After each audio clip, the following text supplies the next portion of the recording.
kenapa rumah sakit Konoha itu nggak mau kasih tahu gitu loh. Ketusnya waktu itu aku artikan sebagai memang dia lelah gitu, overwhelmed. Aku pun sebagai seorang pasien gitu overwhelmed juga. Lo orang bayangin, kenapa ribet banget kalau namanya berobat di Puskesmas itu, kenapa ribet banget? Darah 1 bulan belum selesai. Menyatakan belum selesai, tidak ada informasi sama pasien.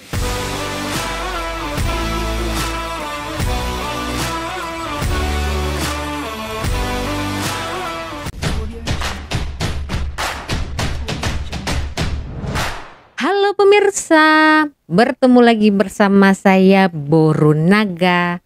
Apa kabarnya semua pemirsa pada hari ini? Semoga semua pemirsa dalam keadaan baik-baik saja ya.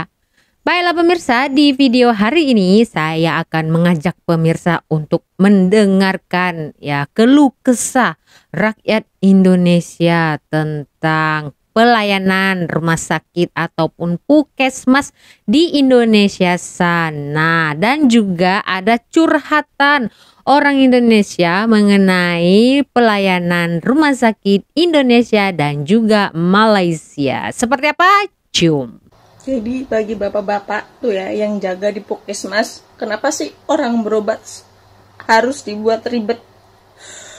Gue jauh-jauh ke sana ya kan. Sebenarnya gue males banget gitu berobat, namanya di Puskesmas tuh paling males, karena emang sebenarnya dari dulu gue pernah ngalamin soal ribet. Dan lu tau nggak, hari ini gue bawa anak 2, liatin anak gue baik tidur gitu kan. Gue kesana, gue hanya berobat. Tau nggak apa kata tetangga gue, produsernya itu harus pakai KTP kan. Ternyata apaan? Gue harus bawa kakak, harus bawa ini, bawa itu, lo ribet. Terus gue bilang, kan KTP-nya KTP saya pak, yang mau berobat siapa? Kata dia, anak saya pak, tapi anak saya itu belum ada BPJS. Nggak bisa. Lo orang bayangin, kenapa ribet banget kalau namanya berobat di Puskesmas itu, kenapa ribet banget? Gue heran. Orang-orang Puskesmas, hanya lo orang tuh punya otak, punya pikiran. Gue bawa anak 2, jangan seenaknya. Udah nggak bisa. Coba kalau bini lo digituin, mau nggak? Lu pikir dong, pakai otak. Jangan pakai dengkul aja yang lu pikirin. Jangan mintanya digaji aja dong. Pikir. Kayak gue tuh males namanya berobat, namanya Puskesmas. Sialan itulah. Jadi ya pemirsa, saya cerita ya, dulu saya ada buat video mengenai saya bawa anak saya ya ke klinik di Malaysia ini, tetapi disebabkan saya tidak membawa buku warna biru. Jadi untuk pemirsa di Indonesia, kalau anak di Malaysia ini ya warga negara Malaysia, kalau lahir saja itu akan diberikan buku warna biru untuk anak laki-laki dan warna pink untuk anak perempuan. Jadi buku itu akan dibawa setiap kali kita mau jumpa dokter, sama ada kita mau check up tiap bulan, ataupun anak itu kadang-kadang sakit gitu kan, kita harus bawa tuh. Jadi waktu itu saya tidak bawa. Saya pikir dikarenakan anak saya sudah umur 3 tahun, saya tidak perlu bawa. Ternyata harus bawa. Dan memang saya tidak diterima, disuruh pulang dulu ambil gitu. Jadi untuk mbaknya ya, kalau bisa mungkin itu ya, saya penilaian saya itu sudah prosedur dari Puskesmas. Alangkah baiknya kita ikutin saja. Tapi kasihan juga sih ya, karena anaknya itu kan lagi sakit. Apa salahnya diberikan pertolongan pertama, minimal dicek dulu ya kan. Takutnya nanti anaknya sakit yang sangat teruk begitu ya kan. Oke, lanjut ya pemirsa. Ini memang BPJS, tapi saya bayar. Saya dari perusahaan saya. Masa pelayanan klien seperti ini? BPJS saya bayar. Setiap bulan gaji saya dipotong. Jadi jangan seperti ini pelayanan klien. Ini rumah sakit Adam Malik, masa pelayanan BPJS seperti ini? Di Medan ini ya. Darah 1 bulan belum selesai. Rumah sakit Ahmad Menyatakan Dahlan belum Medan. selesai, tidak ada informasi sama pasien. Gimana gini pelayanan?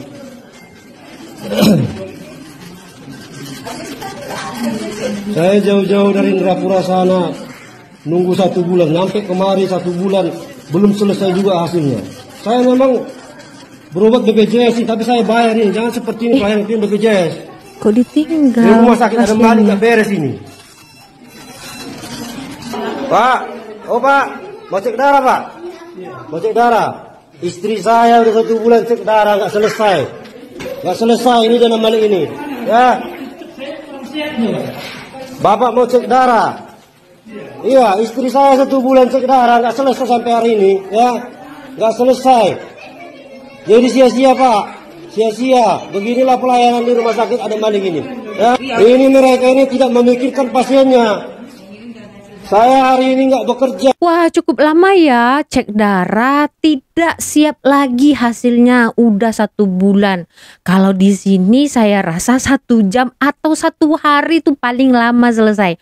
Tapi mungkin istrinya sakitnya ya parah begitu, jadi harus diteliti lebih dalam lagi ya, apa sakitnya, apa puncanya.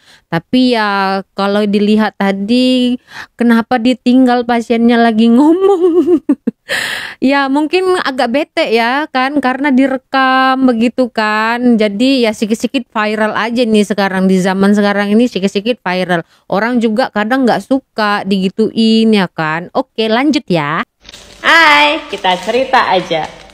Cerita tentang masalah aku pernah, ya nggak lama aku balik dari Pineng beberapa waktu lalu tuh aku tanya rumah sakit kan.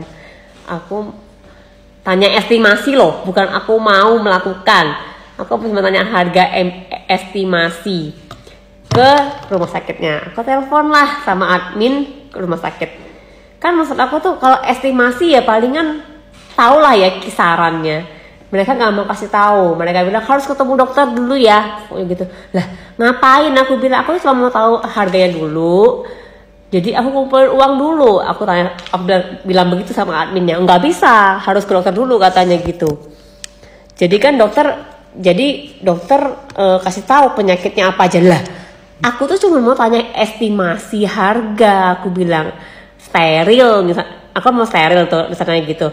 Aku mau tanya berapa harganya. Oh nggak bisa, kamu harus ke dokter kandungan dulu katanya gitu. Nah ngapain ya?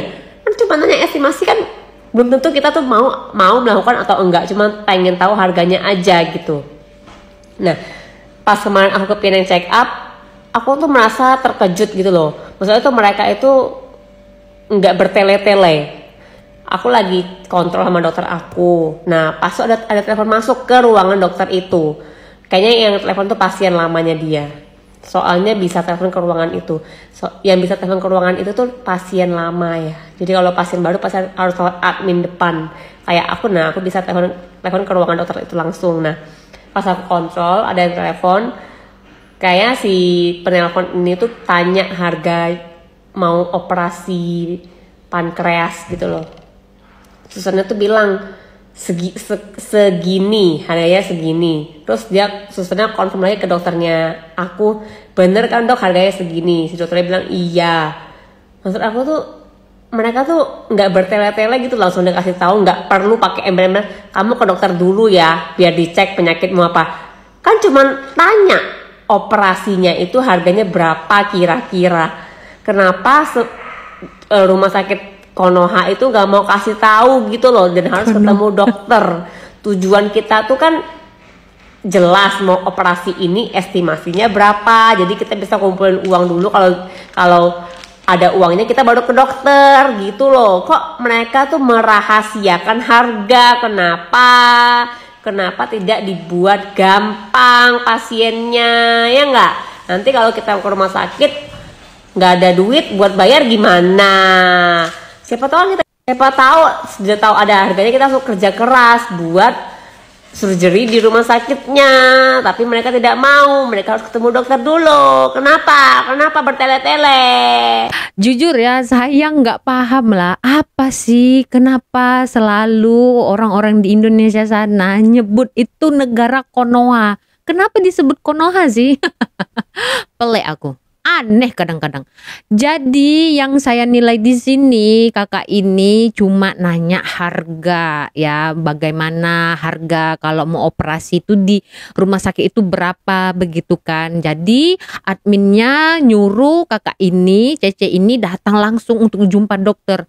Kalau saya ya pribadi, saya lebih suka tuh jumpa langsung dokternya daripada telepon. Biar gimana ya, biar lega gitu kan. Cuma ya itu pendapat dia ya kan, karena dibandingkannya sewaktu dia di Malaysia, dokter dan juga nurse lah bilang lah ya kan, yang ngurus-ngurus bagian admin begitu kan.